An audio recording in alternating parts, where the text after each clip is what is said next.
Hello, everybody. How are you doing?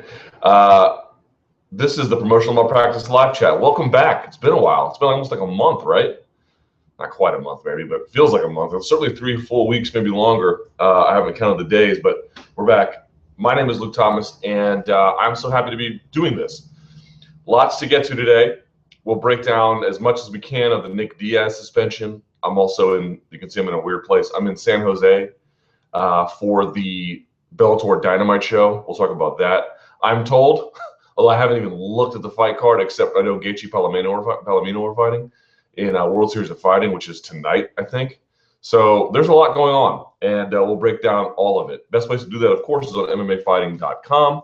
I don't have my usual setup, so if there are some audio issues, I've got 2 windows open in this room. If there's some audio issues, just please let me know, and I'll do my best to fix it. And of course, you can put your questions on MMA Fighting, but also be sure when you see this video, you can tell I'm a little rusty.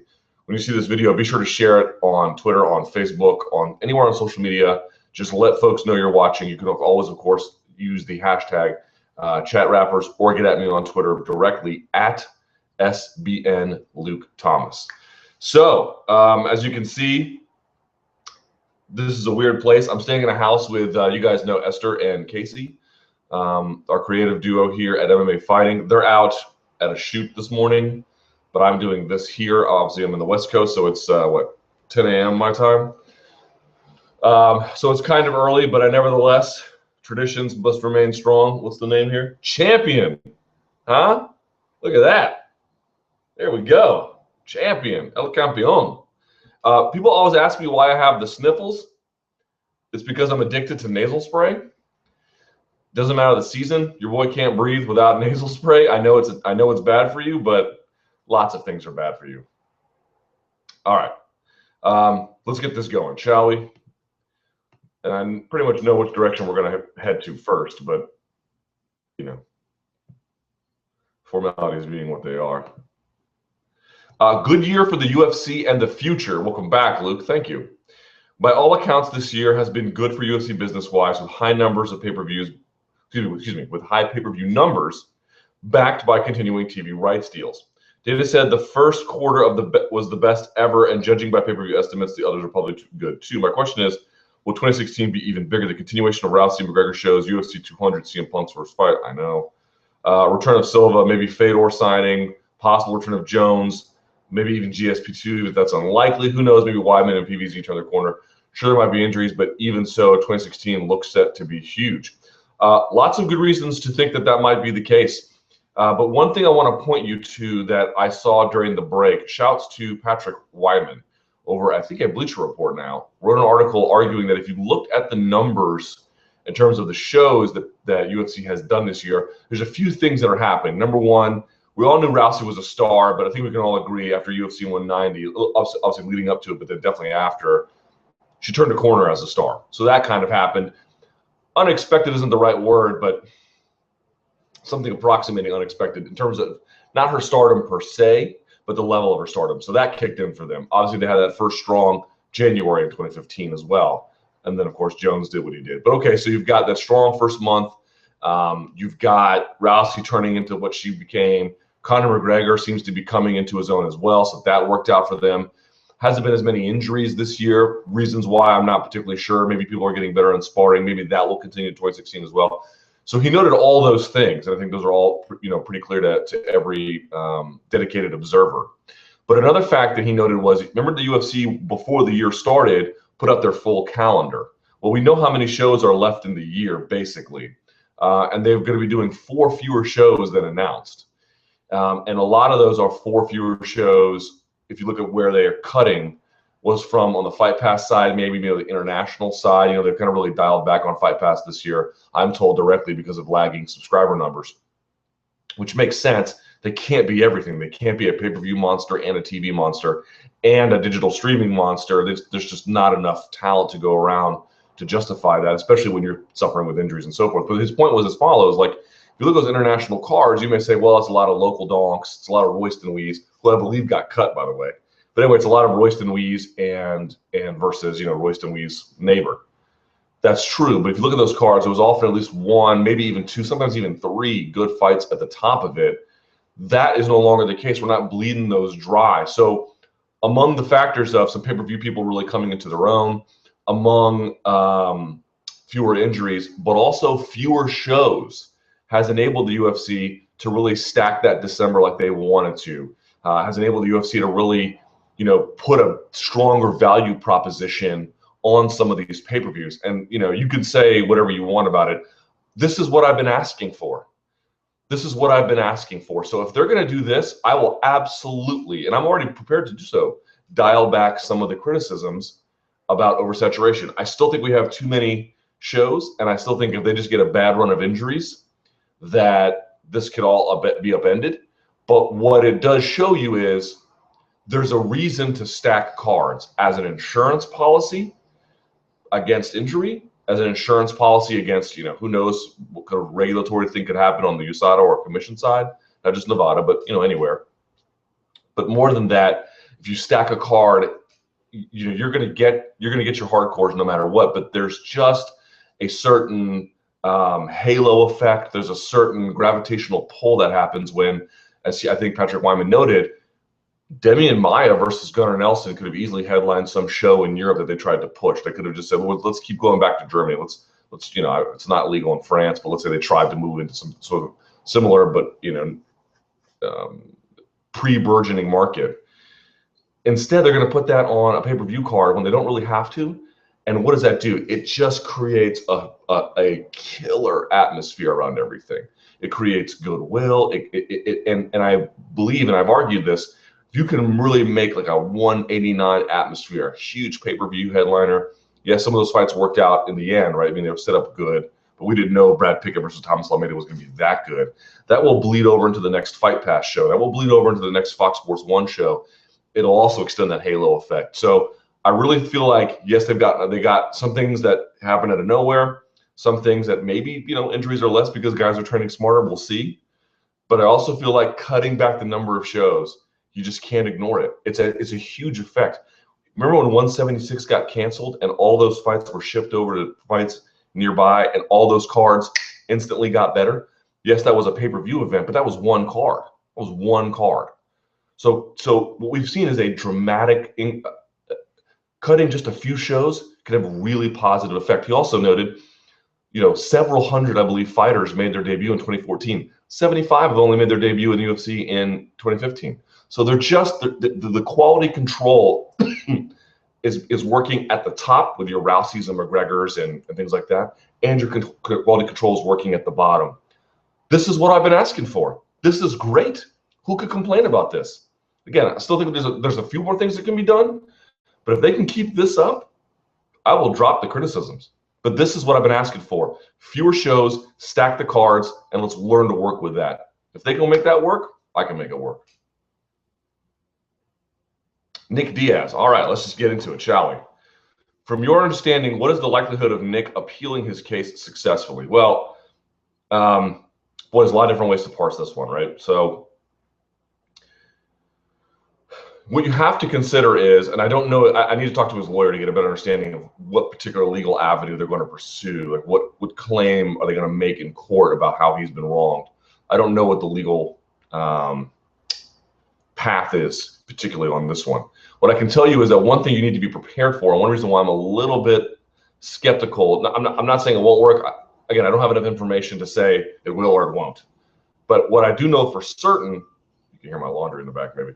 What I do know for certain is sometimes a state court, a district court, whatever, a local court for all intents and purposes, might look at what happened in the commission and say, it's not that we're going to weigh in on this because we agree or don't agree. What we might do is simply defer to the state because we don't want to get involved. And I think that you need to be prepared for, right? So a court might say, we're not going to in any way hear Nick's claims or address Nick's claims directly, except to say, we give very wide latitude to another arm of the state. We don't want to get involved. It would take extreme circumstances for that to happen. And maybe this is the extreme circumstance too, right? In fact, there's, if this isn't, I'm not sure what is, but you get the idea. So We all need to be prepared for that, not for a court to weigh in and say, wow, the commission was totally right. I feel like if any court decides to really weigh the merits of what happened, the commission's in trouble. I mean, they're in deep trouble, right? But what we need to be emotionally and just generally prepared for is a court that defers to another arm of the state because that's accepted practice. There's a reason for that accepted practice. You don't want a state government where every branch is overturning the other branch. It actually makes sense that they would be, very reluctant to get involved. There's a good policy around that. But what I am hoping for is that they can look at this circumstance and they can say, okay, this is, you can look at what the commission is doing and make a very clear case that it is bad for business in the state. It is bad for the state's image. It is on its face incredibly negligent, unethical governance. There's lots of ways to look at that on the merits and say this is appalling to a degree, unforeseen. I mean, when you've got other state commissioners in other states who are very reluctant to speak out, doing so on Twitter, like the one in Massachusetts, saying that he was glad fighters were speaking out and that this was totally unreasonable, you've got a real problem on your hands. Let's just go ahead and get into this Nick Diaz thing if we can, because there's so much to this. I'm not exactly sure where to start because the question is sort of a different scenario. Someone's also asking, would you think the outcome of Diaz hearing would have been different if it was in Cali or New Jersey? Definitely. In California, they'll just give you a 90-day suspension and a nominal fine and tell you to go on your day, or maybe a 9-month suspension. I'm not sure if it's 90 days or 9 months, but either case, I think we could all be like, okay, I don't think a 9-month suspension is fair, but it's not the end of the world, especially for someone like Diaz who competes, so infrequently. Nominal fine, pay for the cost of testing, and that kind of thing, right? So let's talk about this Diaz thing. You guys know I put up that video about 3 big takeaways. I encourage you to watch it. For those who have, thank you very much. If you've shared it, doubly thank you. My guys in the MMA Beat yesterday did a really thorough, excellent job. But I just want to make a few extra points, if I can, about what's happened here. To me, this is so funny watching the people who are trying to justify this madness. They are the most pathetic people on earth, and they are truly the least critical thinking people in our sport, right? People who say, well, he broke the rules. Maybe I don't like him, but he broke the rules. Okay, no, he didn't. How about that?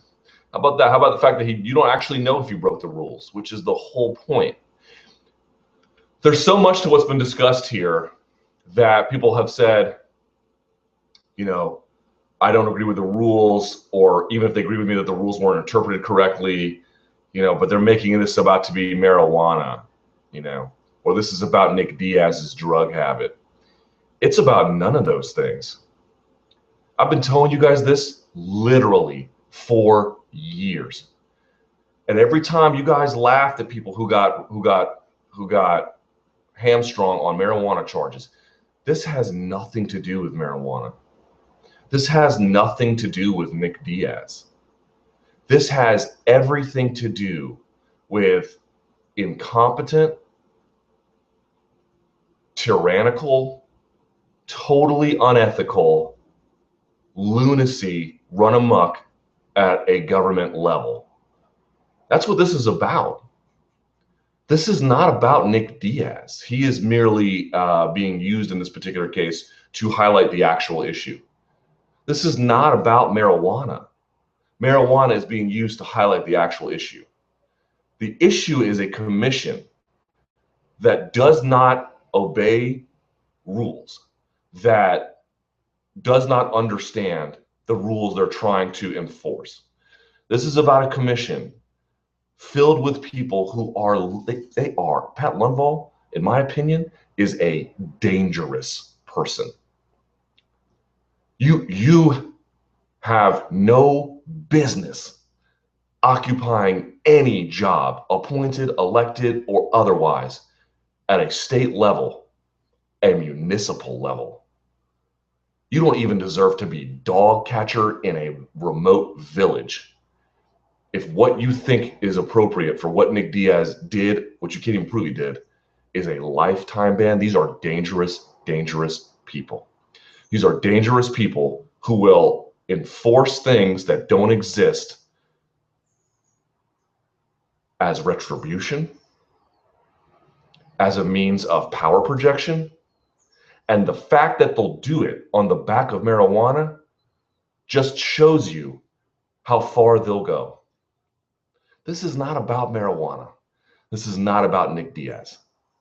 This is about the least credible, most dangerous form of government interference at a regulatory level as it relates to mixed martial arts, regulation, essentially. That's what this is all about. They will make stuff up. They will change their own rules. They will not follow them. They will act as if this is some Victorian era. We are mere plebeians holding up our bowls of clay, asking for more gruel, when none of that is written into the rules. They didn't prosecute Nick Diaz for weed. They prosecuted Nick Diaz because he had the balls to say you were wrong. And anyone who thinks it has anything to do with anything else is a fool or purposely delusional. Well, he broke the rules. No, he didn't. No, he didn't. The two tests that totally exonerate him are the ones that happen to have a water accredited lab. And we actually look at the evidentiary claims that his lawyers laid out, what they call to be medically implausible. None of that was evaluated by the commission. What was evaluated was his lawyer's demeanor, or the very fact that he had the courage to stand up to them. They're bullies. They're bullies. This is about them being bullies. This is not about marijuana. It's not about Nick Diaz, and it never has been. He is merely the tool that is making that known. But I've been warning you about this the whole time. Well, Nick Diaz shouldn't know to smoke marijuana. Nick Diaz is just the beginning. Get ready, because unless something changes, more of this is coming. Nick Diaz is not alone. Now, maybe this will be so frightening to fighters that they decide, I'll just, swallow this razor blade because it's better than being guillotined. But if anybody has the temerity to do what he did, more is coming. And in fact, it may not even take that much anymore. Just the mere fact that they were challenged this time could cause them to have a itchy trigger finger. All of you were applauding all those deep rules for steroid cheats. You think that actually has anything to do with steroids? That has to do with this, with showing the S on their chest that they think is there. It has nothing to do with actual deterrence. It has nothing to do with stamping out PED use in their state. Everything they do is about power assertion and coercion. It's got nothing to do with any of that stuff. Wake up. And it took a guy who had a strong case, even as a repeat offender in the state, to finally make people go, oh, wait a second. They're not even weighing the claims of this. They're just mad at him. Yeah, and he's not the last one. And I love this whole argument about, well, he's a repeat offender. Oh, is he? Because if I'm not mistaken, they raised the threshold from 50 to 150 nanograms per, milliliter or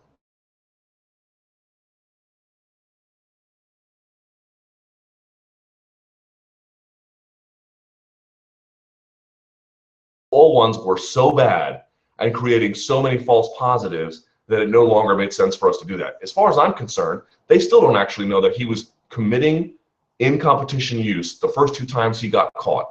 And they changed their own rules because they were so bad. They should exonerate him for the first 2. Show me the proof that he was actually, the concrete proof that he used in competition the first 2 times he got caught. Don't worry, I'll wait here. Oh, wait, you mean you don't have any? That's exactly what I thought. As far as I'm concerned, those first 2 should never count. That's the first thing. His win over Takanori Gomi, not a no contest. That's a win.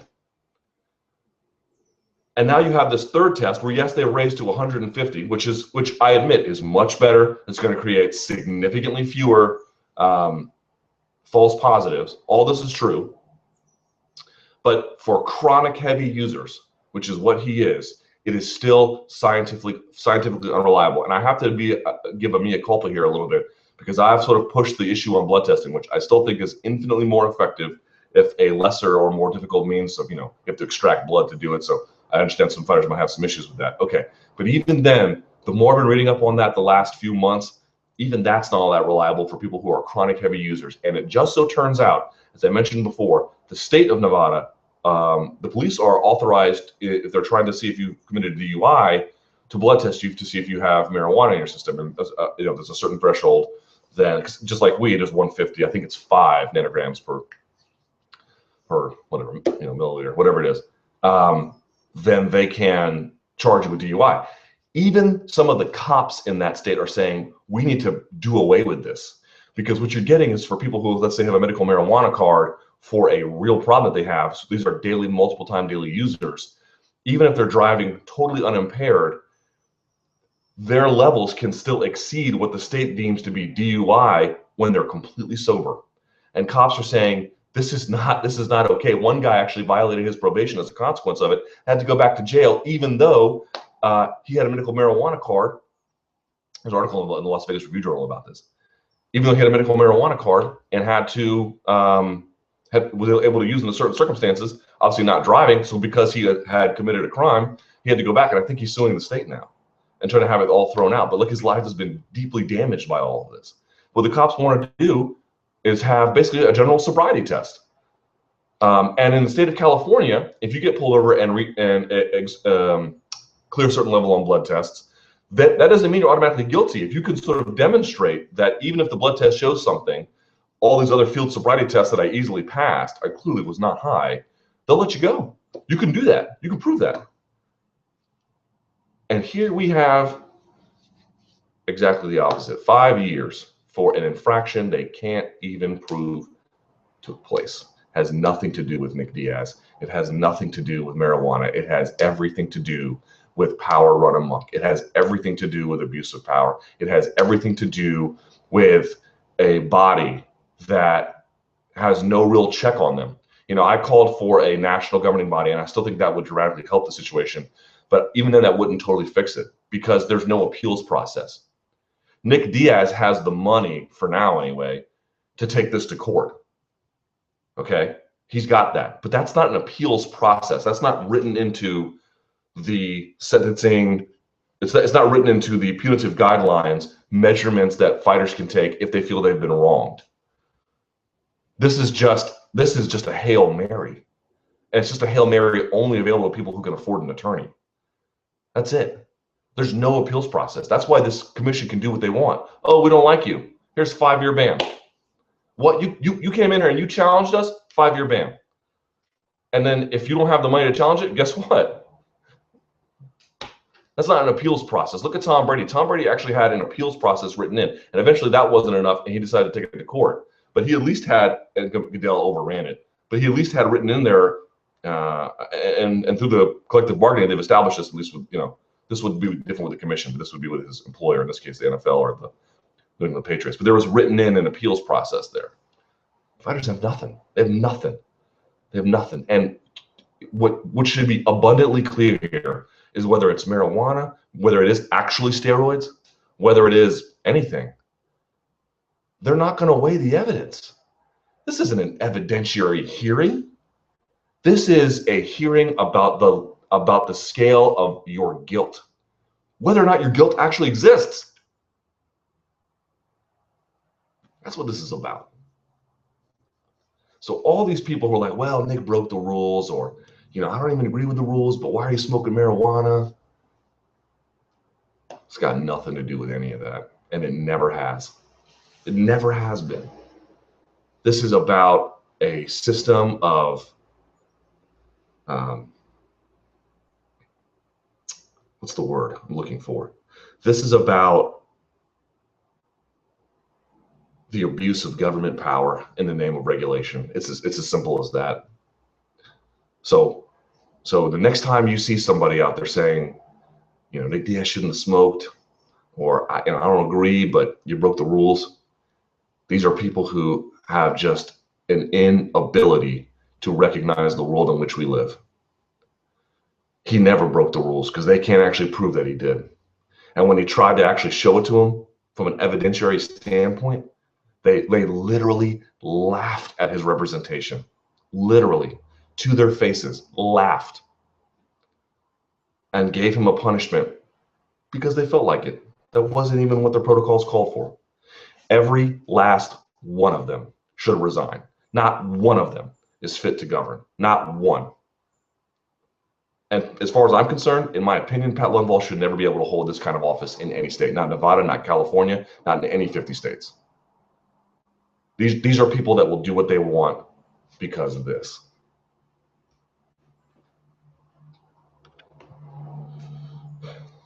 With that said, time to drink some Champion Coke Zero. All right.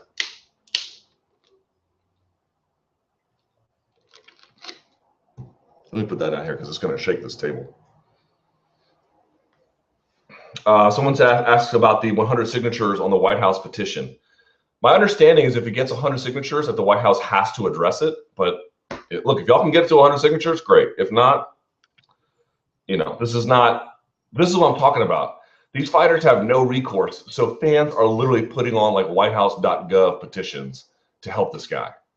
That's the state of fighter welfare.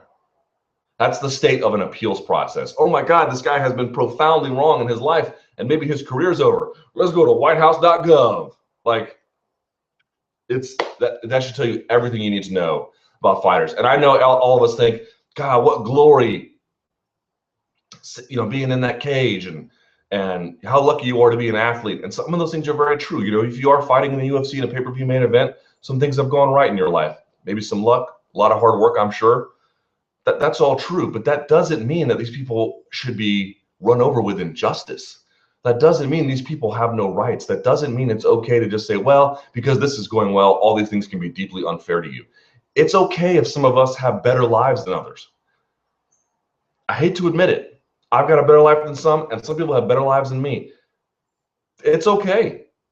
They're allowed to have better lives because at a minimum, they're still entitled to all the same basic rights. They're still entitled to all the same basic fairness. If things go well for them on top of that, good for them. That's the way life works. And it might suck and it's not awesome to deal with sometimes, but that's the reality. Just because things go right for them doesn't mean we can say all these things can go wrong. And by the way, some things that people think go right aren't nearly as good as we think, but it's a different debate for a different time.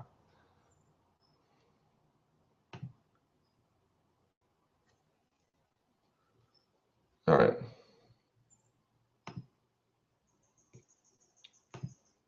Let's see. Welcome back, Luke. Thank you. What did you think of Conor's behavior and antics at the Go Big presser? I didn't actually watch the Go Big presser, although I saw some of the fallout. Look, I've said this before. I personally find Conor McGregor's, I don't know him, but I find his public personality, which I'm sure is a limited window into who he actually is. I'm sure he's a great guy. I find his, what he shows to the world, or at least what I've seen from what he shows to the world, to be a little annoying. I don't like it that much, but I think it's great for business. It's obviously great for him. Lots of people love it. I would never, ever tell him to change it. It works. We got Don Cerrone making t-shirts talking about kicking leprechauns or whatever, and he's sitting there verbally owning a bunch of people. Like, it works for him, and he likes to. More power to him. I don't enjoy it, but who cares what I think, you know? Doesn't matter what I like. My personal preference is irrelevant. What matters is, does he enjoy doing it and does it work for him? Seems to me like fills those two situations pretty easily. So good for him. Someone's asking us, I'm going to wreck it. Someone says, have you considered interviewing to get his thoughts on the current state of testing Nick Limbo from the New Jersey State Athletic Control Board? No, because I know he won't openly criticize that commission. And so whatever private thoughts he may have, I don't think he would could be wrong. Maybe it's worth a call. But my guess is I've known Nick for many years. Nick, I trust completely. Maybe it's worth a call, but I've called him before when I thought other commissions were bad, and I don't want to put him in an uncomfortable position, but I don't know. Maybe it's worth a call. You might be right. Someone says, will the NAC, the Nevada Athletic Commission, actually suffer negative consequences, or will we all just complain and nothing good will come out of it? I'll say this. I admire Henry Cejudo's courage coming out saying he won't fight in Nevada. Leslie Smith, who I met actually Wednesday, very nice. I saw her ear. Looks fine. I admire their courage in saying they won't fight in Nevada, but you notice that these other big headliners aren't saying that for a reason. And this is why the NSC acts like they do, because they know that it's the fight capital of the world, certainly the fight capital of the United States anyway, or, the Western Hemisphere. That's the fight capital of the world. And as a consequence, saying you won't fight in Nevada just severely limits your career opportunities. Las Vegas it's fun to have a fight there. It's like, I don't have anything against the state of Nevada. I don't even have anything against the idea of there being a commission. What I think has to change is two things. One, all those members need to resign because they have no business holding office at all. The second thing that has to happen is there needs to be structural changes to the way in which the commission works. There has to be an appeals process for the fighter. There has to be some effort mandated that evidentiary claims are taken seriously, because everyone's like, well, they made up their mind beforehand. Guess what? That's their right. Because show me where in the code they don't have to do that. I mean, yes, the code doesn't say you can judge based on emotion, but the way it's written is they have such wide latitude to do things. It's a structural problem. I think someone like Pat Lundvall is just completely capable, in my personal opinion, completely incapable of holding office. But saying something like, a lifetime ban, it's just crazy. It's a crazy thing to say. But they do have wide latitude in which to act. And so unless you alter those regulations, unless you alter the way the commission is forced to do business, some of this won't change. You got 4 other people in there, and they might be well-intentioned, but over time, this commission has developed, I think, habits. All commissions, I should say, have developed a series of habits in their own ethos and culture about how they act based on the rules in which they operate. And if they operate as appointed judges, essentially, they're appointed by the governor, and they have such wide latitude to act, that's going to affect how they do things. So we have to change that. And that, to me, is a much more difficult thing. So yes, we can replace these people because they're totally unfit to govern. But even a new crop might have some problems. This is what I mentioned in my video when I said the system of commissions is broken. They do a lot of things well. Look, you want a commission out there making sure some guy's not killing himself to get on the scale. That's not healthy. If they stop someone, that's good. A commissioner should be there when they're weighing guys in. A commissioner should be able to say, hey, look, this guy's got a 40-0 record and this guy's got an 0-40 record. They shouldn't be fighting. This is a good thing.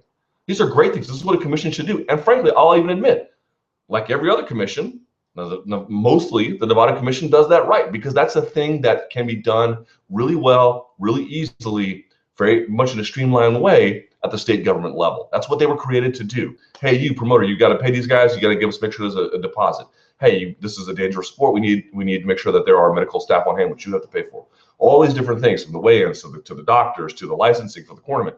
You want a state government doing that. You want that. But then when we get into the act of punishment, those people don't need to be involved at all. At all.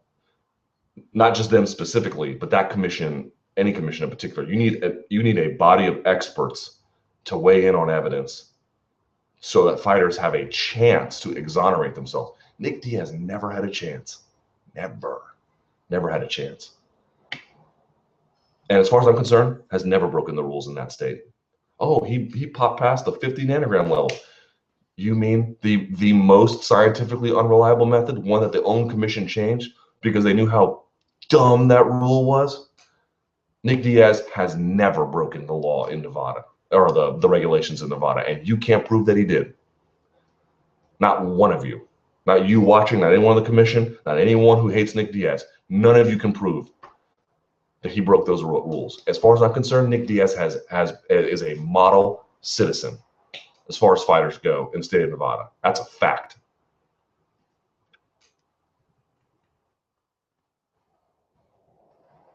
All right. Matt Hughes commenting on Diaz hearing before even seeing it. This was awesome. How much does that say about his professionalism, especially considering he's a UFC employee and fighter liaison? Well, let's be clear. He's not a fighter liaison. This is a made-up title, as far as I can tell. This is, I mean, I saw him at a Bellator event recently. This is a made-up title for him because, you know, he did the UFC a solid. I get it. You know, he's one of the most important fighters of all time, one of the best welterweights of all time. I enjoy watching his fighting exploits. I feel like his courage under fire is incredible. You know, he's hugely accomplished. He was important for the sport to show how great wrestling is. On a personal level, he seems like somebody I would rather just never know. Okay, pleading the fifth. I've heard many people assert that constitutionally, the commission cannot make a negative inference based on the fact that Nick Diaz pleaded the fifth. However, this is an administrative hearing, not a court of law. My understanding is the key difference between an administrative proceeding and a criminal one, or maybe even a civil one, is that asserting the privilege exposes him to a negative inference in the former, whereas prohibited in the latter. It seems like legally his Fifth Amendment invocations were out of line.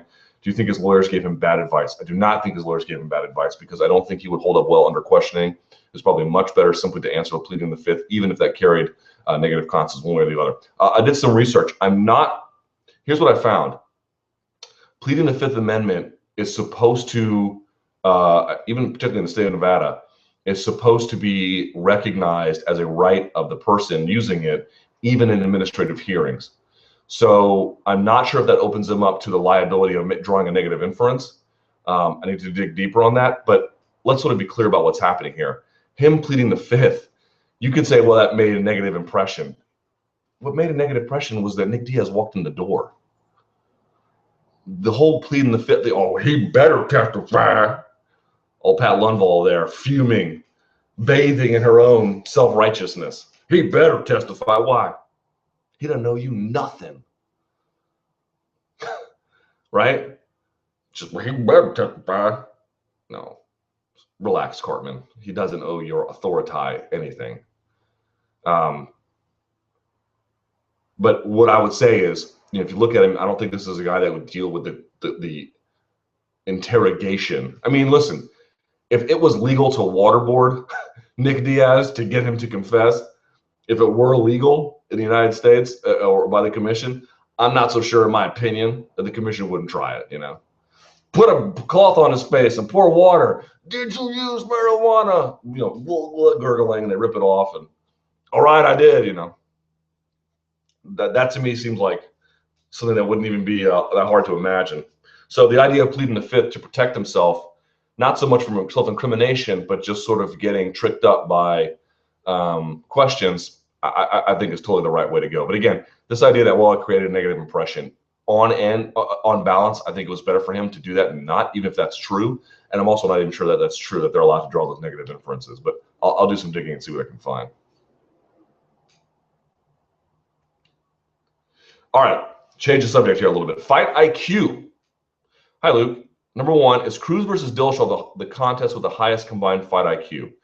I certainly think that Dillashaw has a super high fight IQ, but I think a lot of what he's done is just, you see a lot of guys who have had not great fight IQ, not bad fight IQ, you know, but average.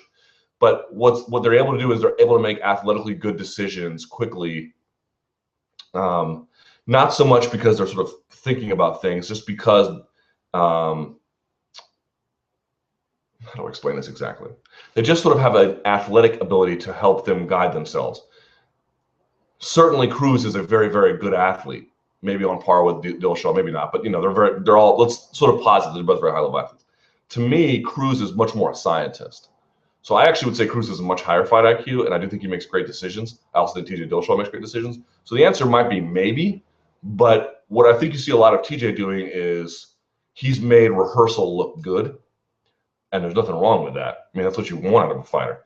To me, Cruz has a little bit more wide open. I don't think he's as, you know, potent a striker in terms of the power, but in terms of the array of weapons and how he reads it and then makes decisions, To me, that's a little bit more thoughtful. He makes it look instinctual too, like the stuff he did against Mizugaki. But I guess there's a slight, I could be wrong, but it feels like there's a slight difference between the two. Does Mighty Mouse now have the highest fight IQ? I think he even eclipses Jones. I didn't see his last fight. I guess you could make that case. I don't really know. 3? No, I don't think Mighty Mouse has a higher fight IQ than I think Cruz. You know, fight IQ is basically the idea of who makes the best decisions in the middle of a fight, right? That's what it comes down to. Mighty Mouse and Cruz might be on par with one another, but it's hard for me to imagine someone makes, is able to just sort of choose things better than Cruz. 3, I think it's a pretty obvious trait that all champions have, but which champions have the lowest? Brock Lesnar had one of the lowest. I mean, if you get a championship level, it's going to be pretty high, right? Who has low fight IQ but has reached a championship level? God, I'm trying to think.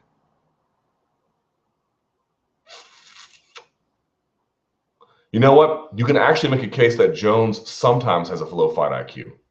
I don't think that he does, right? I actually think it's a pretty high one, but sometimes he takes risks, unnecessary ones, to prove a point.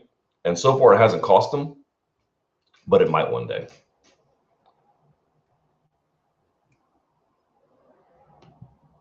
So it says, Scott Coker, was the UFC foolish to not use him when they had him under contract? Look, from what I understand, I mean, Coker did his job as he was contractually obligated to do, but I don't know that he was really, my understanding is that he wasn't really well liked in the organization, maybe for reasons that are fair, maybe for reasons that are unfair. I don't have close enough proximity to know, but I do know that there was a little bit of that, so it was never going to work anyway. But I will say, one thing that has really amazed me about Scott Coker is that one way you can define success in mixed martial arts, are sort of many ways, right? But one way, particularly as a promoter, is longevity, right? Look how long they're around doing things of consequence. And if you look at Scott Coker, through ups and downs, he's like a cat, man. He somehow manages to land right back on his feet. Here he is, able to bring a Dynamite show with MMA and kickboxing, on Spike TV.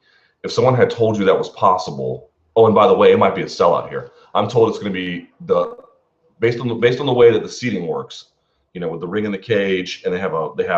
I tweeted the picture. They have the ramp and they have the big screens behind, so they've had to close off a fair number of seats. So I think a sellout would be just under 14. I'm told they're beyond 12, and they may even sell out, and that this is, quote, this is from an deep inside source.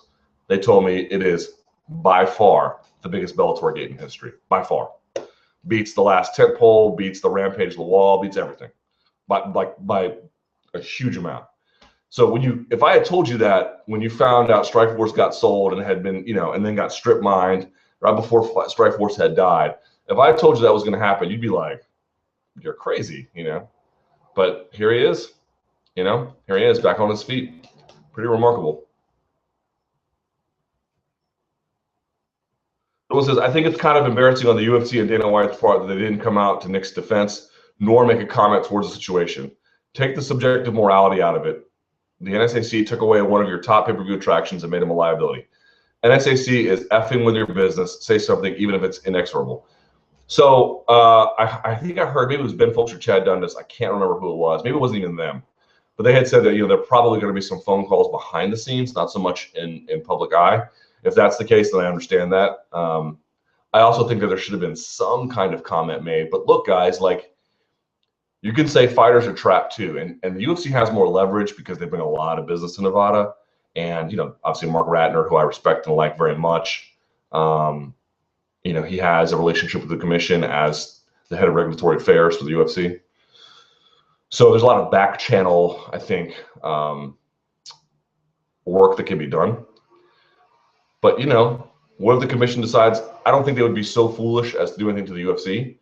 But these are people that thought a guy who is maybe not guilty ever of doing anything in that state, of likely not guilty ever in that state. Certainly no way you can prove, right? They thought it was worth a lifetime ban for him for a substance we all agree, and they agree, is not performance enhancing. These are people that are totally incapable of governing, totally incapable. The UFC's kind of stuck. right? I mean, I think they should have said something too. If they're not saying something because they're working things behind the scenes, okay, I can live with that. But you can get mad at UFC all you want. They're at their mercy too, man. Not as much as fighters, not nearly as much as individual fighters. But, you know, I asked Scott Coker about it yesterday. I was like, oh, would you consider not going to Nevada? He was like, I'll go to Nevada tomorrow. You know, it's promoters have a very different view of things, you know, and you can hate it. I'm not telling you to love it, but them's the breaks. Van Zandt versus Calderwood for 5 rounds. Who you got? Am I the only one who thinks Van Zandt mauls JoJo in a one-sided affair? You know what? I wouldn't have said that when things first started. And I still haven't seen Van Zandt versus, who'd she fight? Chambers, because I was on vacation. But, you know, Van Zandt gets herself into, she does not have a particularly high fight IQ, you know, not yet anyway, because she's young. She's 21, right? I mean, she'll figure it out. I'm not saying that because when you say someone has a poor fight IQ, sometimes guys are just born with it and other ones develop it over time. I think she'll be one that develops it over time because what her style now, she's a little bit Rousey-ish in this way. I'm not comparing her to Rousey. But one of the reasons why Rousey's so good is because she likes to create chaos and she makes excellent decisions in the chaos. Yeah, she might eat a few punches along the way. People always talk about that, but you know, that's liability. That could be a problem against someone like Cyborg if that fight ever happens. But basically against her contemporaries at 135, it's not a liability. Not a real one anyway, not right now. And then she can just do her game. Van Zandt does that a little bit. She just kind of, I feel like, I don't want to make a wide theory about this, but I feel like physical pressure on the women's game for now, even with costs associated with the style where you're just marauding into people, it has some effectiveness. Maybe that's just temporary. Maybe I'm wrong. Maybe it's just these two fighters. I'm willing to take feedback about whether or not you guys agree with that theory. I'm just trying to think in real time here. But it seems like you can get away with that a little bit. And that's it. That isn't to say that you have no skills. I mean, you can maraud into someone to then change the landscape where now all of your skills that you developed work much better, you know. But I feel like these high intensity pressure styles, there's a lot of evidence that at least, you know, from what we've seen with these two women anyway, it kind of works in Cyborg too. But Cyborg, of course, has big punching power. But as far as Joanne Calderwood, you know, I feel like she's a slow starter. She has been in the UFC. And Van Zandt makes mistakes, but she hustles, man. She hustles. And so combined with her burgeoning skill set and the momentum she's got and just the physical, intense pressure she puts on people, I like her to win. I like her to win. I think it's a good fight. And I told all you donks, you were complaining, oh, is this a step back? What about Alex Chambers? What about Alex Chambers, you know? Whether you like that fight or not, if she won it, and she, of course, was going to probably in all likelihood anyway, it was never going to be forever that Van Zandt was going to be fighting people of that caliber. Like, you're going to move up, and she's 21. Well, now she's got Joanne Calderwood. Is anyone complaining about that? I don't think so. So, you know, not every fight can be the most important, you know, building block ever. It's not like Conor McGregor where it's like very, you know, very manicured in the way that he moved up. Important fights, tougher fights, difficult fights, still very manicured, you know. But again, which I think is a good thing. With Dillashaw versus Cruz official, who is your early pick? You know, someone says, by the way, Dillashaw opened up as a -150 favorite. By the way, I have no problem with that. You know, I'm very partial to Cruz because I just think so highly of his abilities. But, you know, he's been out for a very long time. But the earlier absence and now this one, obviously he looked tremendous against Mizugaki, but you just never know. So I think giving the nod to someone like TJ Dillashaw, who has been looking tremendous, who took the #1 contender and just demolished him, and making this guy the, you know, slight favorite, I don't really have much of an issue with it. I'm not saying it's accurate. I'm not saying it's fair. I'm just saying, like, it's a reasonable course of action to take. I completely understand it, even if I am, you know, personally very partial to Cruz. Who I think is going to win? You know, I don't know, man. Like, I'm going to pick Cruz just because I'm a homer for him, and I plainly admit that. But, you know, like the rest of you, I've got the same questions. Like, how is he going to look? And how's he going to deal with the footwork of TJ Dillashaw? How's he going to take it away from him? Or is he not? Is he going to make it a wrestling match? And if so, how's he going to do that? You know, because Cruz can wrestle better than Renan Barão can. So I don't know. Someone says, if you want to rep me, what is he up to? It's always funny when I come to these Bellator events. I don't come to too many. I've been to, let's see, I've been to like, I don't know, 4 or 5 Bellator fights in my life. Maybe not even that many. Let's see. I went to Rampage. Yeah, this is my 4th Bellator event. And every time you come, even when it was during the Bjorn Rebney era, Bjorn still is talked about. I mean, less and less, you know, as time goes on, but no one knows. There's basically a new PR staff at Bellator. The old one has all essentially moved on. And I talked to some of them. Actually, I talked to one of them just before my vacation. And they were telling me that, I was like, have you heard from Bjorn at all since everything went down? He's like, nope, nothing, not a word, not an email, not a text, nothing. And I asked someone else who's still currently working in the Bellator organization in a different capacity about it. Same thing. I mean, when they let him go, he ghosted on them. You know what I mean? I'm told that there have been sightings in Orange County by people who say they've seen him, but you know, your guess is as good as mine, man. Okay, Fedor, come on, Luke, give us a little insight into what you have. In your opinion, will we see Fedor in UFC or Bellator? Man, I've told you guys this, that my hunch is Bellator, but I'm just going to walk it back to I really and truly don't know. And I know that's a deeply unsatisfying answer that you don't want to hear, and I'm sorry about that. It doesn't satisfy me to even say it. But the fact of the matter is, I just don't know. Because here he is at Bellator. I interviewed him yesterday, which was kind of a career thrill, if I'm being honest. But I only talked to him for like, I think, less than 4 minutes, you know. It's one of these cattle call situations where everyone's sitting around a room and you have to wait in line to go talk. But it was great. It was fine. I'm not, you know, I get it. The guy's important. He has a limited amount of time. But okay. So, you know, on the one hand, you can look at that and you can say, here he is at Bellator doing stuff. He'll be at the Fan Fest tonight. I interviewed Scott Coker yesterday, and Scott was like, yeah, we went to dinner last night. You know, make of that what you will. And then you got Jerry Millen, who is his former Pride executive, long-time antagonist of Dana White and Zuffa, essentially, you know, with him at all times. Every time I've seen Fedor at a Bellator event, Jerry Millen has been with him.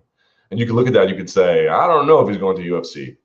But at the same time, you can look back and say, well, wait a second, you know, Sakuraba was at the event yesterday. He's not fighting for Bellator. Royce Gracie was at the event yesterday. He's not fighting for Bellator.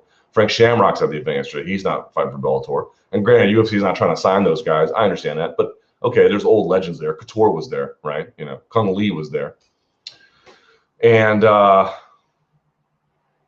you could say, you know, it seems reasonable to conclude that while Scott has a history with Fedor, who's going to pay him more money? And that money is as green to Jerry Millen as it is, you know, UFC's money is as green as Bellator's, and there's a lot more green probably where the UFC comes from. So like, I know that there are all these like signals you can read into, like, oh, Fedor's here and he's not. And again, my hunch has always been that he's done with Bellator. I guess I'll stick with it because I can't walk it back. But I'm a little bit hesitant, you know, at the same time, as much as I want to look at the fact that he's with Jerry Millen and he's at this Bellator event and he has a history with Scott, and Scott even admits they went to dinner last night, all that stuff, or 2 nights ago at this point. I would just be very careful about making any declarations, because Fedor's his own man and he's going to do what he wants and he's going to take his time, and you know, it's going to be what it is, man. Just accept the ride, you know. Chael is stating that UFC is working on Anderson versus Fedor for 2016. Anything coming from your end? I have not heard that here. But let's say it is true. How big a bout would it be between the two with the proper financial and marketing backing from the UFC? Something like Aldo McGregor-esque promotion. It would be massive. You know, the return of Fedor, the first Fedor fight in UFC, the return of Anderson Silva in a way, right? That would be a big fight if they stacked that card, you know, with a title fight under it. I don't know if they would do that. Well, they have to figure out something. But yes, it would be very big.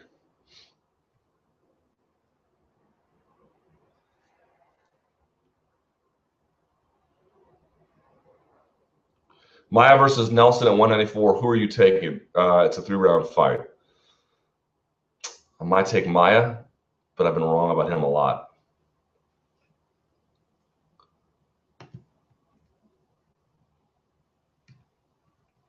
I'm going to answer this very briefly. ESPN's First Take. Luke, Stephen A. and Skip once again put their ignorance on display when discussing the Nick Diaz situation. Granted, their show is mostly them trolling, mostly. That's all that it is, and trying to come up with clever sound bites instead of putting cohesive arguments together. But this kind of willful ignorance about MMA in the mainstream sports media landscape is poisonous for the sport, because this is the only exposure most casual fans receive. And guys like Stephen A. and Skip don't have the ability to have a layered discussion about the issue and thoughts. Okay, let me make a different argument about this, and I'll get into First Take in just a second.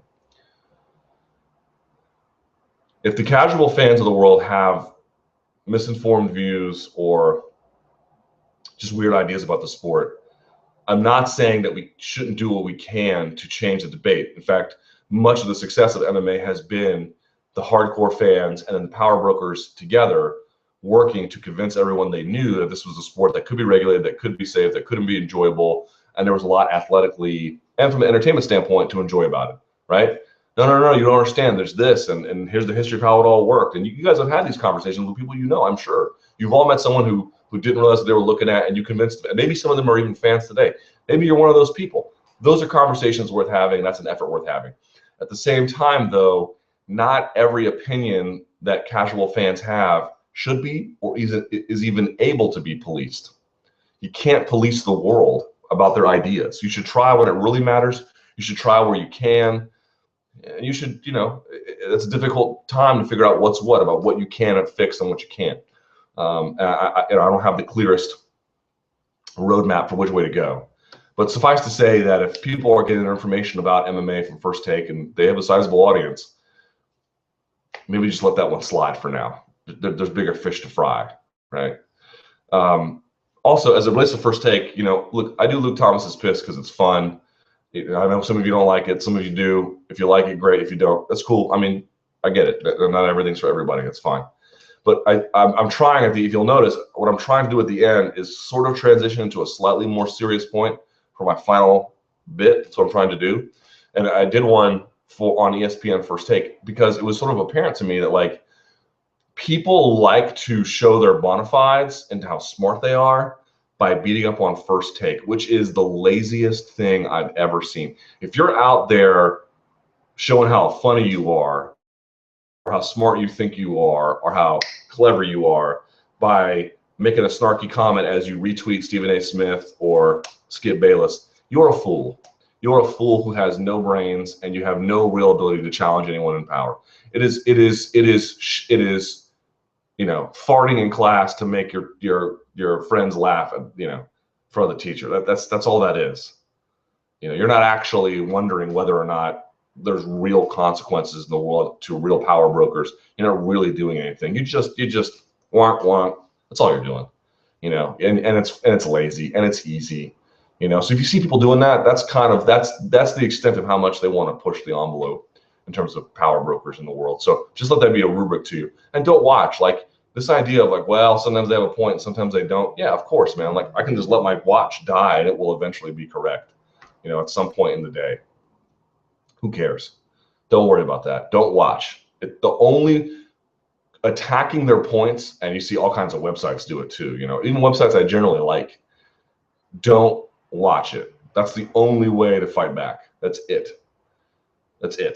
Because watching it and being like, well, you're so wrong about this, you are wasting your time. They love that. They love that. They love it when you tell them how wrong they are. Oh, we're wrong? Thank you. Thank you for telling the world that we're wrong, because you are making us the subject of conversation.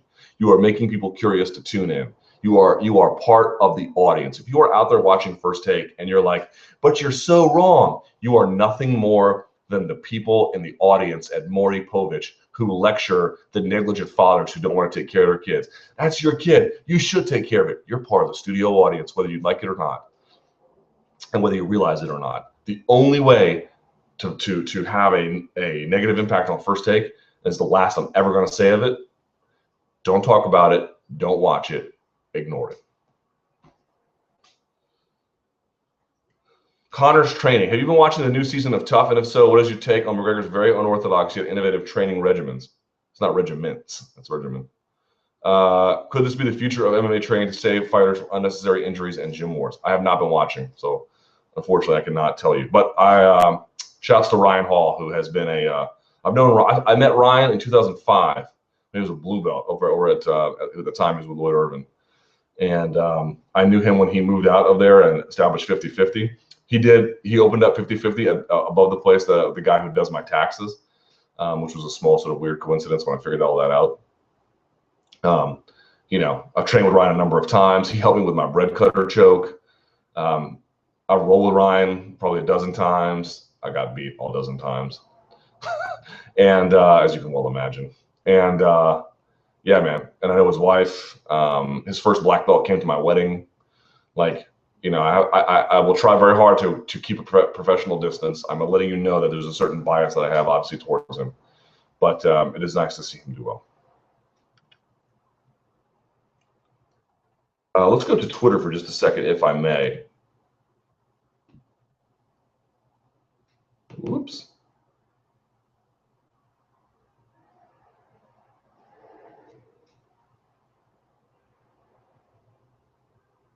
Someone's saying, are many of the problems regarding the NSAC solved if the 4 people on the panel quit, or does it go much deeper? As I've mentioned, that would be a nice start, but that's just the beginning.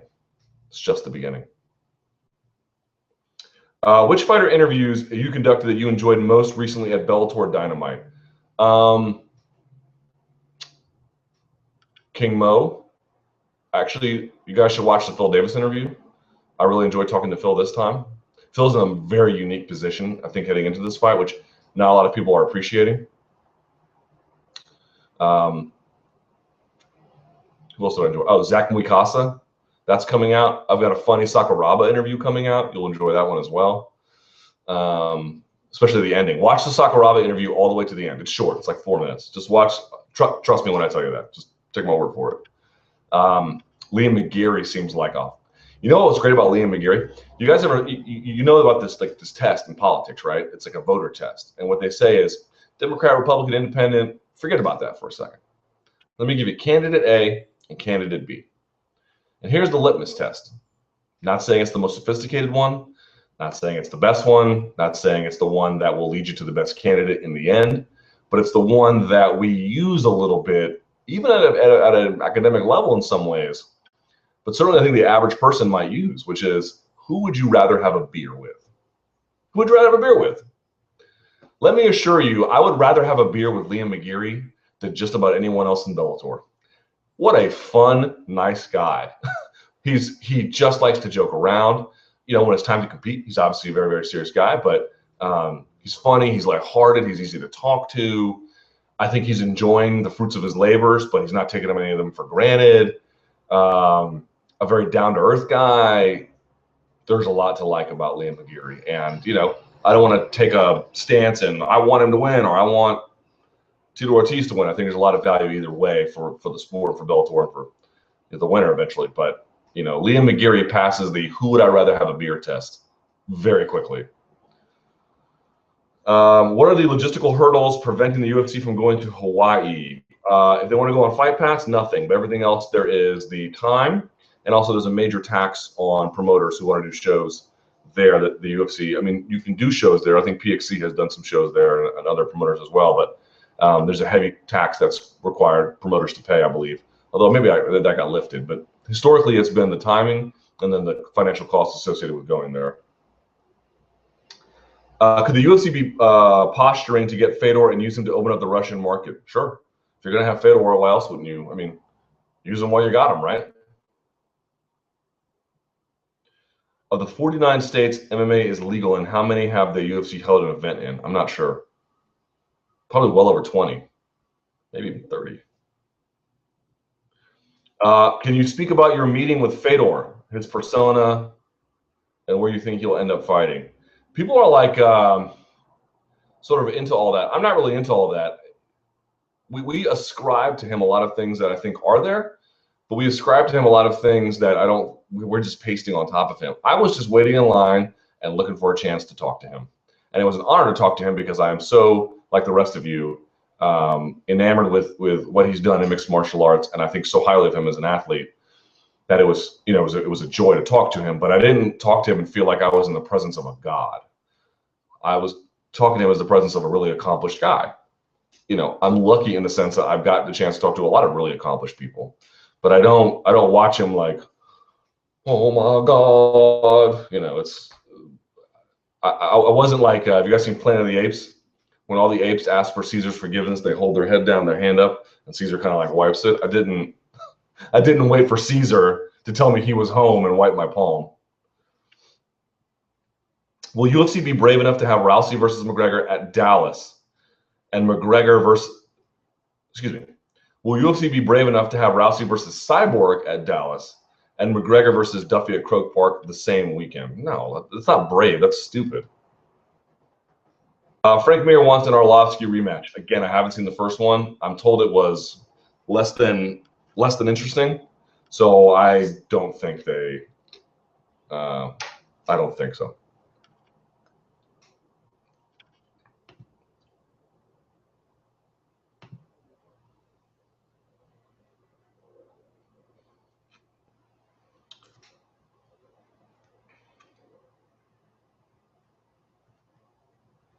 Someone saying, who could complain about this? Mighty Mouse UFC could. He's still getting screwed with weak undercards in terms of who could complain about the strategy to fix what I thought was a long-standing oversaturation problem. You guys seem to think that what Mighty Mouse would just fix everything is if Mighty Mouse was put on a car with Rousey and Weidman and Silva and everybody else. That wouldn't fix nothing. Guys, he's an incredible fighter, and I think things can improve for him over time. And if something really changes, sky's the limit. But basically, he just doesn't connect with fans.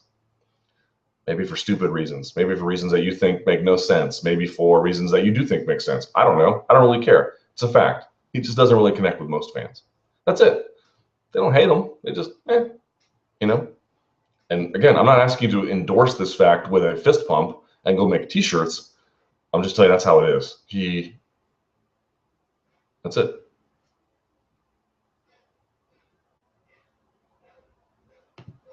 Someone's sending me something. Oh, someone is sending me something about the Fifth Amendment about civil and criminal proceedings.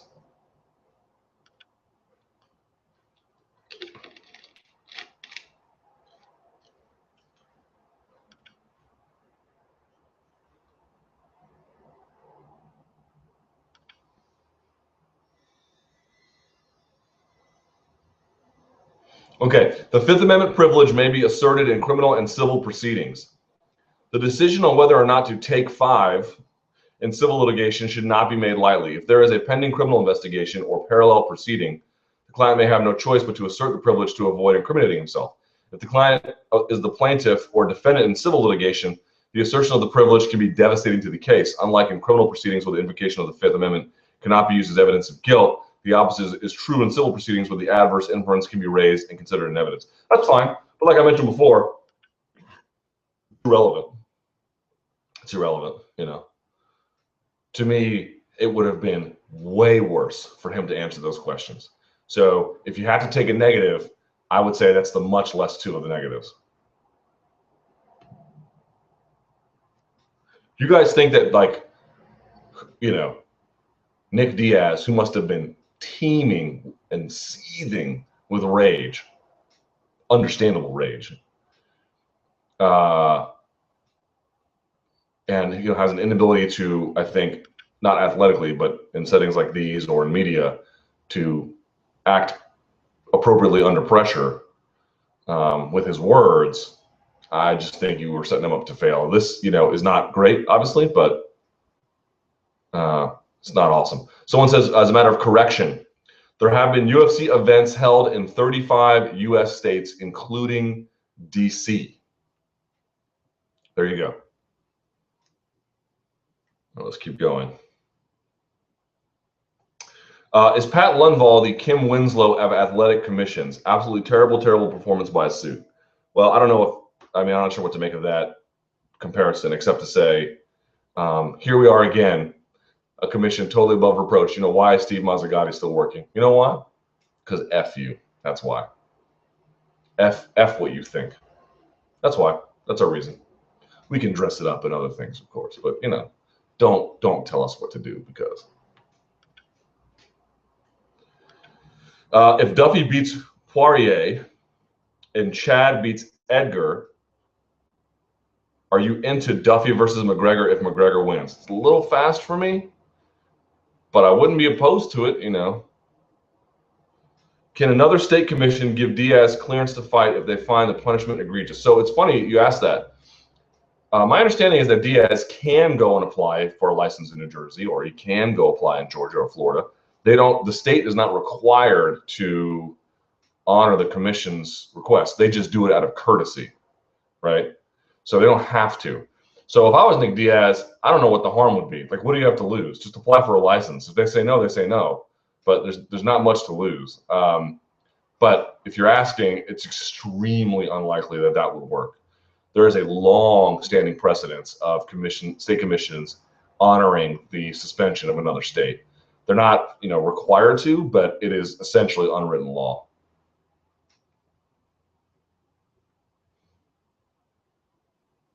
Do you think Gustafsson could pull it off? He has the best lateral movement at light heavyweight, very elusive of the clinch. No, I don't like his chances too much against Cormier. But, look, we've all been wrong 1,000 times about fights we were sure about. Anything can happen. Cormier's getting older, but if I had to guess, I would guess that Cormier is going to have his way with him eventually, if not earlier than later. If the first and third tests through accredited water facilities were clean, why wasn't the second test thrown out? Because the commission is not required to make any evidentiary findings. Nick Diaz walked into the room guilty. The question was what he was going to do about it. That's it. He was guilty. There is no exoneration with them, even if you're not actually guilty. So you saw that boxer who had taken something over the counter and brought it with him and had an attorney and asked for lenience. He only got 20% of his purse fined and a 7-month suspension. I'm sure that's not awesome, but he basically just begged for clemency, and he showed up in a suit, and he was obviously a very bright guy, and I think he was a college graduate, and he went up there and he made a nice representation of himself and begged for clemency, and it more or less worked, But Nick Diaz wasn't about that life because he didn't feel like he did anything wrong, and he's right. There's no real hardcore evidence to suggest that he did anything wrong. Not now, and not even the first 2 times. Again, people are like, well, he broke the rules 3 times. I can easily make a case to you that he didn't. Not even very difficult. Not even difficult. Very simple. And they even changed their rules after the first 2 times to make it harder the third time to get a false positive, which to me means the first 2 ones he should be totally exonerated for, because they essentially said those tests are not good enough to count. Oh, they're not good enough to count anymore. Well, if they're not good enough to count anymore, then they were never good enough to count. Just want to make that known.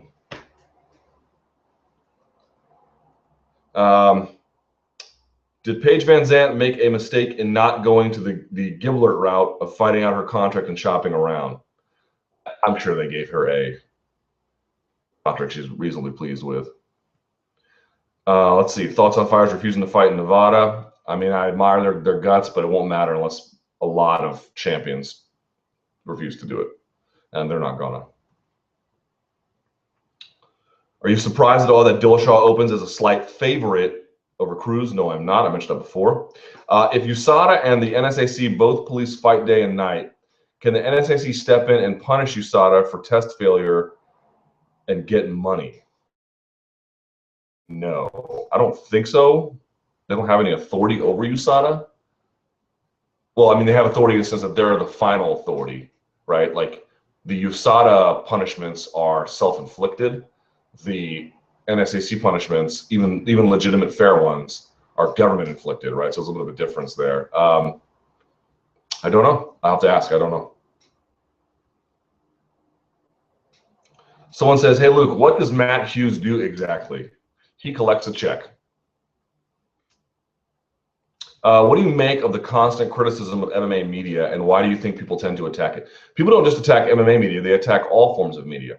They attack sports media generally. They attack political media. They attack technology media. No one ever wants to like media until they're the only time people like media who aren't in media is when they are the recipient of glowing praise. That's it. Every other time they don't like it, which is just part of the territory. If you want to be in media, you have to accept it. I am perfectly willing to listen to media criticism, because in our field, in sports generally, in political and international relations, I mean, look, the New York Times which is the gold standard in journalism, they got beat up for all kinds of reporting on Syria and Iraq and everything else. And I don't want to get into the politics of it. I'm just saying, like, no one is above reproach in any field of journalism for what we could perceive to be constant criticism. But I guess I try to have an ear for what sounds like somebody who knows what they're talking about. The vast majority, more than 90% of MMA criticism or MMA media criticism is total garbage. You know, it's why you slammed this fighter, you're a hater, or you know, why don't you cover this more, or why don't you stand up to this person, without really knowing the facts about maybe stories we're working on that do such things, without knowing effective ways in which to do that, without understanding what my job responsibility is and isn't.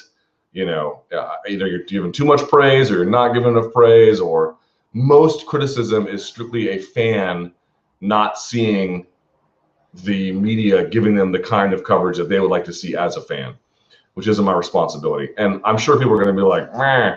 But, you know, I mentioned this before, like, do you guys remember, even if you're not much of a basketball fan, do you guys remember when Steph Curry, who I think is an awesome basketball player, I love him, I'm happy to see his success, and was having his kid come up on the stage, his very, very cute daughter, Riley Curry. And everyone was like, let's leave her up there because this is so great. And everyone's like, if you don't like Riley Curry, you're the problem. No one wants to hear media complain about doing their jobs. I don't give an F what you want to hear. This is interfering with my ability to do my job. Get your kid out of here. Like, okay, you know what?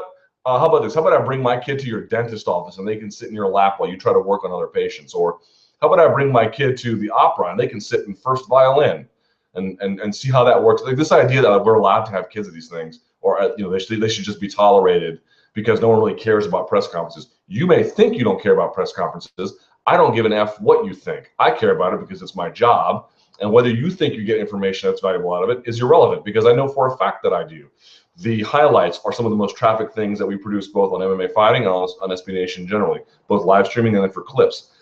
Yes, a lot of questions are bad, but then you get things like LeBron saying, I know I'm the best player in the world. Guess how many times that got circulated? 1 billion, because people actually like that stuff. That stuff kind of matters. I need to be able to cut, if you're a guy who works at a radio station, I need to be able to cut sound clips. If your daughter is chiming in on the mic, as wonderful and adorable as she might be, and Riley Curry is, this is an interference. Like, people are like, oh, no one wants to hear the media complain about doing their jobs. You cannot like me complaining about my job and what I need to do to get it done. I'm going to do it anyway.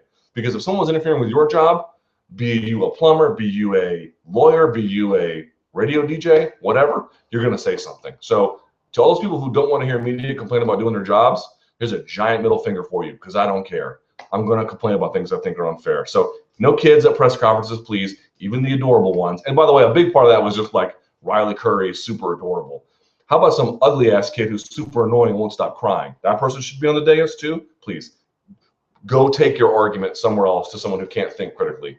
I'm going to complain about doing my job when you interfere with it at all times, whether you like it or not. All right, let's go back to, let's see. Did you catch any of the Go Big press conference? No, I did not. Jeff Wagenheim predicted that MMA beat, on the MMA beat, that Nevada will soon be the former fight capital of the world. I think he was saying that from like a honorary standpoint. I don't think he was saying that like all of a sudden would lose business overnight. But I mean, certainly they are sullying their reputation in short order. Let's keep going with these questions. McGregor Ortiz, who do you got? I like McGregor. You know, I like his confidence. Him saying he's going to stuff takedowns to me is very interesting. I think eventually he will get taken down, but maybe he can pop right back up. I think his striking on the feet is phenomenal. He's got fantastic reach, obviously, underrated hand speed, good accuracy. From his guard, he's a handful. Maybe he'll get past. I don't know. But if he can shore up his defensive wrestling, Tito's in trouble, man. But you know what? I'll say this for Tito. Yes, he beat Stephan Bonner, and yes, he beat Alexander Shlemenko, and you can say what you want about that. Let me look up something real quick just to make sure I'm right about this. I know I'm right about Shlemenko, but I want to make sure I'm not totally botching this. Okay. All right. He was a favorite against Stephan Bonner, but barely. Barely. He was a minus 125 to a minus 115. And he's a definite underdog against Liam McGregor. And he was a major underdog against Shlemenko. You know, so it's not like a lot of people thought he was going to just go do awesome stuff in Bellator. I mean, when him and Rampage were trying to hit each other with hammers on TNA, I was like, what is Tito doing? But here he is after the Bonner win and after he just ran over Shlemenko. I'm not saying those are the most, you know, that they mean the most, but huge portions of the public never thought he would win either of those, and he did. And here he is on the verge of a title shot. Like, you know, people hate Tito Ortiz, and I get it. And he says all kinds of funny stuff at the Affliction show and whatever the case may be. The dude has 9 lives. I mentioned before about Scott Coker landing on his feet. Look at Tito Ortiz, man. 40 years old, and he's still in a title fight, headlining what's going to be the biggest Bellator show ever.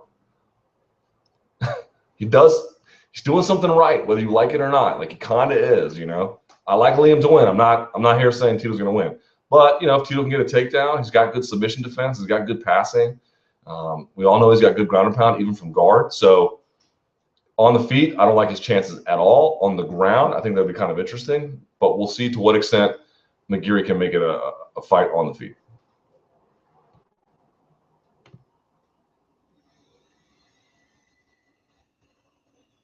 Jędrzejczyk and Letourneau. During your time off, it was announced that the next women's strawweight championship match between Jędrzejczyk and Letourneau will be at UFC 193, which I assume to be largely due to uncertainty in Gedelia's recovery timetable, right?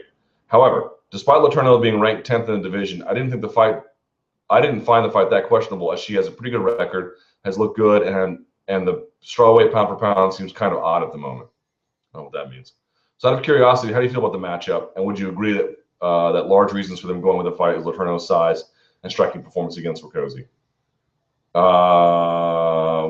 That's not who Letourneau fought in her last one, is it? It was Moroz, right? Yeah, it was Moroz. Let me pull up a record here. The short answer is, against Rakoczy 2 fights ago. I'm sorry, yes. Yeah, you know, look, they're going to pick who is somebody they can put on a fight poster and they can sell, who's doing well enough.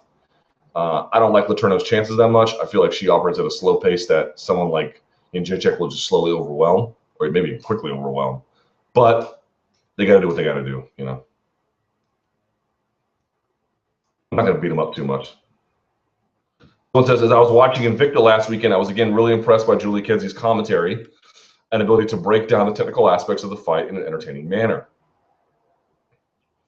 Have you ever followed her commentary, and what are your thoughts on it? Yeah, of course. I didn't watch that Invicta show again. I was on vacation. But generally speaking, I like it. And I like, you know, one thing I enjoy hearing, and I mentioned this too, like I've given credit to Brendan Schaub before for some of his analysis on ESPN. I like it when you're listening to a commentator, and I don't want them to be, you know, over the top with it, but when you can detect that they're having fun doing it, in addition to saying, you know, interesting things about the fight science of it all, that to me just seems like a lot of fun, you know, when you can have fun when you know someone out there else is having fun. If someone is like, you know, clinical and interesting, I value that, certainly. And she is, of course, like she's that too. But I really like it when, you know, yes, I learned something. Yes, it's insightful. And geez, man, like they have a smile on their face. Like, and I know I'm a grumpy fool, and maybe that's why I like it. But she seems to be a very pleasant person. And so as a consequence, it bleeds into the commentary. And because it bleeds into the commentary, it bleeds into your entertainment not perspective exactly, your ability to, the product is being delivered to you in a happy way, even if it's two people fighting in a cage, you know? So, so yes, 2 thumbs up for Julie Kedze's commentary. Who do you think is the male Ronda Rousey? But Ronda is spelled with an H. And the rule in this live chat is, if you spell Ronda with an H, we don't answer it. I know people get bitter about that, but all right, throwing out to you again. What do you feel about UFC brass not making an official comment? Again, I would have preferred, but What are you going to do? Good question here. Impressions of the Dynamite show before it actually happens. Luke, what are your impressions of the atmosphere before the show? You've been to several Bellator events. Does this feel different? Does it feel like the promotion is trying to change the image of the company? And is it working for you? It feels completely different. So I've been to Rampage's debut. I believe that was against Joey Beltran, if I'm not mistaken. That was at the now defunct Revel in Atlantic City. I went to Rampage versus Lawal in Memphis. It's just outside Memphis, but okay, Memphis. I went to the Kimbo Slice show, and now this one. It feels like this, like, you know, Rampage versus like Beltran. If I'm being a little bit honest, I didn't say it at the time, or maybe I did say it. I don't remember. In retrospect, and also it wasn't the fault of the fight. It was also what was happening at Revel, which is now just sitting in Atlantic City empty. Felt sad, you know. It was like there was hardly any people in the casino, and they sold out the theater, I think, or pretty close to it for the fight. But if you're Rampage, you know, you're used to competing at Saitama, I must have been like, whoa, what happened to my career, you know? He rebounded, of course, but Rampage Lawal was the first time I thought Bellator was beginning to turn some corners. Didn't like the fact that it was on pay-per-view, but and again, we never ever got the attendance from Mississippi, which was held just outside Memphis. But they had filled most of the arena. The live production was pretty good. I thought most of the fights were pretty good. You can say what you want about the main event with Lawal and Mo, but okay, like generally I thought the event went mostly well, and you know, it was crazy when Mo was calling Bjorn Rebney a dick rider and all that kind of stuff. So there was that. Then when I went to the Kimbo versus Shamrock one, you could just feel it was really different, you know. There was way more media, you know. There was a buzz around town a little bit about it. And, you know, there's national media talking about Kimbo Slice, and it was very different than the old one, but you could just feel it bubbling. This one feels like all of those combined into one, man. I saw the layoff of the arena. I tweeted a picture about it. You got people, you talk to Spike people, they are over the moon about Scott Coker. They are over the moon about this show. You see, I've seen TV commercials for it here in San Jose, just down the street from where Esther and Casey and I are staying. There's a billboard about it. There's a total buzz around town. SAP Center is a really nice venue. Like some of the venues I was seeing before just weren't that nice, you know. And like I said, they might even sell the Joker out. You know, not every show will be a Dynamite show. The way it'll work is it'll be regular shows, tent poles, and then one, maybe two a year, but mostly one a year, Dynamite shows, right? That's the tier. And there was tons of media yesterday from all over, from the Fox. Remember the Rebney signed that big deal with Fox Sports Latin America? All those guys are here. You know, it feels like, you know, when you've got media here from the local newspaper, all the local radio stations are here. It's crazy to watch them here, you know. And you get international media, at least, yes, they're the broadcast partners, but they're here covering it. You got French media here. It is, from what I saw when the Rampage debut to this, are two completely different universes. Completely different universes. And I can see why Spike is very, very happy. We'll see what the ratings look like, but this is you can see why they got rid of it. I mean, and people were like, what about the bantamweight tournament in Thackerville, Oklahoma? What about it? All right, we got to get going. Please give this a thumbs up if you enjoyed it. I'm sorry that it had to take place on a Friday instead of a Wednesday, but you know, it's the best I could do. The camera looks to be a bit crooked. I'm just realizing that now. I apologize for that. If you would give us a thumbs up, come on, busted ass knuckles, y'all. If you can give us a thumbs up and then you could share this, I'd be very, very appreciative of it. Share it on Twitter, share it on Facebook, let folks know. Thank you so much for watching. I will get this podcast up on iTunes and SoundCloud very, very quickly. I so much appreciate your patronage. I so much appreciate you watching. I'm back, for better or for worse. I'm back.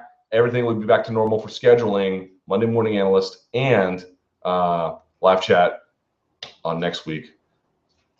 Until next time, stay frosty.